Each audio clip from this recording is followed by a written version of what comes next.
All right, I've told you the various kinds of worldviews that are available. I've told you that when you do an internal critique of these worldviews, you're going to be looking for arbitrariness or inconsistency. You have that in mind?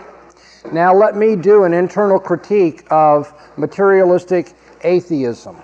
Let's see what kind of problems the atheist has in his worldview. When we get done, I think you'll be rather surprised. From a philosophical standpoint, atheism has no credibility whatsoever. Some people want to know how we can defend the Bible as the Word of God or Christianity as a worldview. And Dr. Van Til used to put it this way, very simply put, our apologetic is that unless Christianity is true, you can't prove anything at all. The proof that Christianity is true is that without it, you can't prove anything at all.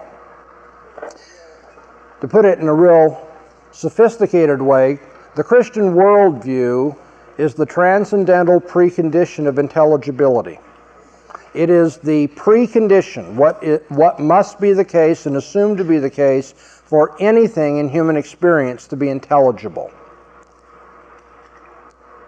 Okay, the easier way of remembering it is the proof of Christianity is that if it was not true, you couldn't prove anything at all. So the atheistic materialist comes along and says, well, Christianity is not true. There is no God. There is no soul. There is no afterlife. There's just this life. There's just matter. That's all there is. There is no spiritual reality. There's just the physical cosmos. No God, no soul, no afterlife. And that's what we're going to talk about for a few minutes. My answer to that is that if that were the case, you couldn't know that it was the case and you couldn't prove anything at all. The problem of induction might also be called the problem of causality or the uniformity of nature. All science, all of it, all science rests upon inductive inference. Okay, I'm going to explain to you what an inductive inference is in just a second. But the first thing I want to point out is I'm not just talking about biology or physiology or psychology or mathematics. Any science depends upon inductive inference. Inductive inference takes something that we've experienced in the past and projects it into the future.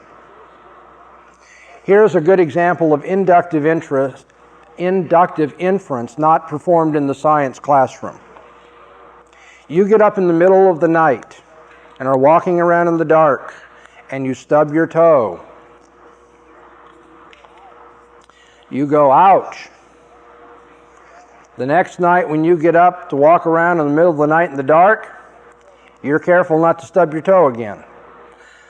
Seems very simple. That's an inductive inference. If stubbing my toe last night hurt, stubbing my toe tonight will hurt as well. Because the way things were in the past in terms of causal relationships, you know, bumping your toe in the bedpost like that, leading to pain and going up into your brain, going, ah! That kind of relationship is going to be the kind of relationship I encounter in the future, too. Now, can you see why all science depends upon that? What we learn about the past must be projectable into the future. All science rests upon the uniformity of nature. If there were no uniformity in the natural world, then all your scientific experiments would be a waste of time, wouldn't they? Because you could learn everything you wanted about chemical interactions on Tuesday, but on Wednesday that information would be useless to you. And so, in a very broad sense, induction is the view that the future will be like the past.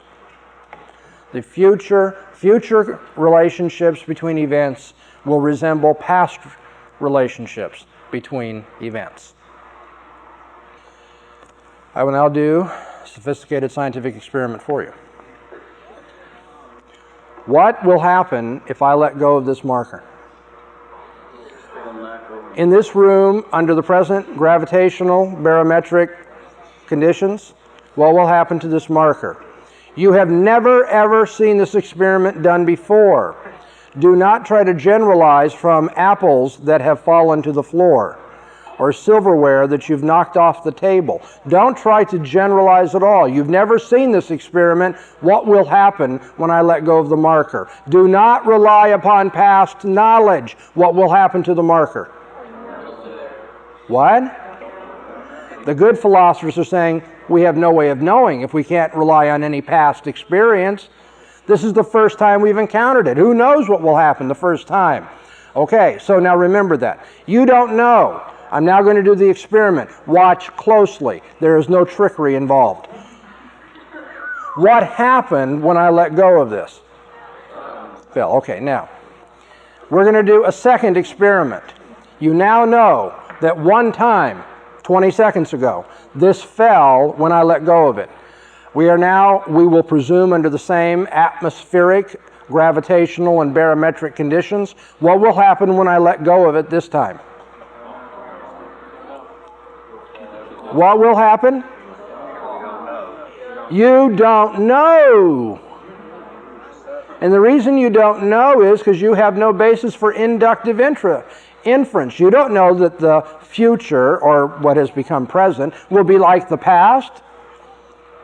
That was 20 seconds ago. And you say, yeah, but it's the same conditions. But see, you assume that under the same conditions, one event will lead to the same event. You are assuming the uniformity of nature. Now, to be a good philosopher, theoretically, I could let go, and this time it might float upward, right? It might turn into a dove. Who knows what would happen when you let go the second time? No one knows unless the past is a key to the future. Y'all with me? And now pretend, for argument's sake, that you are an atheistic materialist.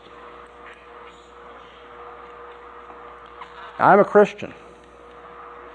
And I say, the reason I'm going to the science lab today to continue my investigations is because I know that there is a sovereign personal God who governs this universe, who made it and controls it and has made it regular so that I can learn about it, I can make projections and have dominion over it, to use theological language. I am able to govern chemical reactions and crocodiles, and I can make industrial plants and even rockets that go to the moon because of the information I've learned in the past can be brought together, projected into the future. As a Christian, I have no problem with that. What I want to know is why you are going to the science lab today. Now, I've tried to do this in a somewhat light-hearted form, so you may not realize this, but that is what's considered a savage criticism. I have savaged my opponent. He's dead. He's not getting up off the ground from this one. Okay, let me show you the most common way that a person will try to recover from this problem of induction. The atheist says we live in a random universe. He has no right to rely on inductive inference. He has no reason to expect causality or simply the uniformity of nature. He has no basis for believing in the uniformity of nature. But if he has no basis for the uniformity of nature, he has no basis for doing science. It's gone. Kaput. Biology, astronomy, chemistry, psychology, history, grammar, all of it is gone. There are no sciences without inductive inference. And you as a Christian, you understand within your worldview why we do all those sciences, because you believe in inductive inference and you got a good reason for it. The atheist doesn't. But here's his comeback. He will often say something like this: well, very probably the future will be like the past. I can't tell you for sure that the marker is going to drop the second time, but very probably it will. And the reason why it very probably will is because it has always done so in the past. And here's where we find out just how good your philosophical discernment is. Anybody notice the trick that was pulled right there? The person who says very probably the future will be like the past is smuggled right back into the argument, the thing he's supposed to prove. And let me show you why. When I say that the future will probably be like the past, I'm basing that on what? Past information. What I'm saying is, please don't get lost in this. In the past, the future has always resembled the past. Okay? If I go back to T1, it turned out that at T3, things were like at T1. I'm now at T5, okay? So I say, between T1 and T3, between T3 and T4, T4 and T5, it's always been that way. So I assume that between T5 and T6, it will be as well. This looks like, then, a probabilistic argument. But you see, all probability arguments rely upon the assumption of uniformity. If you don't assume that the future will be like the past, all the probabilities from the past are just wasted information. Because if we live in a random universe, all bets are off. When the person comes back, I hope that wasn't too complicated. Let me make it very simple. When the person says to you, probably the future will be like the past, you're going to say, well, you're just begging the question. Because that's the whole question. How do you know the future will be like the past? And they don't have even the first bit of probable reason for believing that unless the future is like the past. So it always comes back on itself. I'm sorry that so many Christians get bamboozled when it comes to that argument. It's such a strong one when they hear people say, well, okay, I don't know for sure, but very probably. No, you don't even know very probably unless there's uniformity in the world. If there's uniformity, you can make a good probabilistic argument.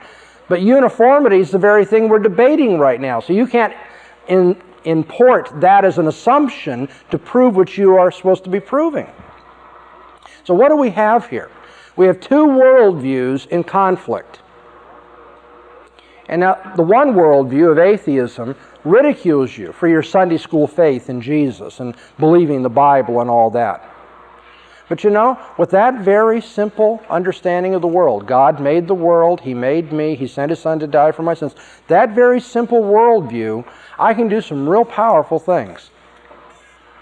The whole history of science is based upon that assumption, that God controls the universe in a regular way and gives man the mental capability to have dominion over the world. I can build factories and send rockets to the moon and bridges and cure polio and do all sorts of things, not directly from the Bible to a cure for polio, but given the biblical worldview, then I can go out and learn more about the world, use inductive inference, and someday cure polio. But given the atheist worldview, you can't even go to the lab the very first day. It doesn't make sense. Now you may be sitting there thinking, but atheists do science, Dr. Bonson. In fact, many atheists have done and accomplished more than Christians in science. And I agree with that. So we'll come back to that. It's not really a problem. Well, let me give you the answer. It just goes to show that atheists are not very good atheists. It goes to show that they say one thing with their mouth and believe another thing in their heart. They say there is no God, there's a random universe, but in their heart of hearts they believe in regularity. They don't worry, they worry in the cautious sense that any scientist should, that they might have an explosion or something like that. But they don't worry that if they've done some safe procedure many times in the past, tomorrow it may blow their head off. But given their view of the universe, they should be very worried. They have no way of knowing what's going to happen in the future. The problem of induction undermines materialistic atheism because it makes science impossible. If I were a materialistic atheist and I held to that view consistently, I wouldn't worry about stubbing my toe tonight. Because for all I know, that'll be the thrill of a lifetime. For all I know.